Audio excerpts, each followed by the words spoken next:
యేసుక్రీస్తు నామములో బెతస్తా విడుదల పరిచర్య తరపున మీకు ప్రేమపూర్వకమైన వందనాలు. ఈ దిన వాక్య ధ్యానము, ఉపదేశమును అంగీకరించువాడు జీవ మార్గంలో ఉన్నాడు. సామెతల గ్రంథం 10వ అధ్యాయం 17వ వచనం.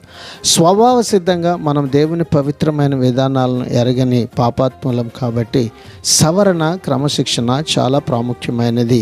వీటిని మనం అలక్ష్యం చేస్తే మనకే ప్రమాదం. సామెతల గ్రంథం 6వ అధ్యాయం 23వ వచనంలో ఈ విధంగా వ్రాయబడింది: ఆజ్ఞ దీపముగాను ఉపదేశము వెలుగుగాను ఉండును, శిక్షార్థమైన గద్దింపులు జీవ మార్గములు.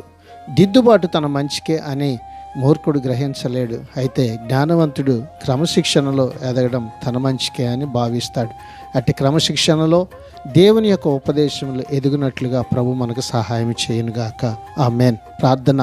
మమ్మల్ని మిక్కిలిగా ప్రేమించిన మా ప్రియ పరలోకపు తండ్రి యేసయ్య, నీ మహాకృపను బట్టి ప్రేమించి మరొక నూతన దినాన్ని మాకు ఇచ్చినందుకు నీకు వందనాలు, స్తోత్రాలు చెల్లిస్తూ ఉన్నతమైన నీ ఉపదేశం యొక్క క్రమంలో దానిని అంగీకరిస్తూ బ్రతికేటువంటి ధన్యతను ఈ దినాన మాకందరికీ మీరు దయచేయమని యేసు పరిశుద్ధ నామమును బట్టి ప్రార్థించి అడిగి వేడుకుంటున్నాము తండ్రి. ఆమెన్.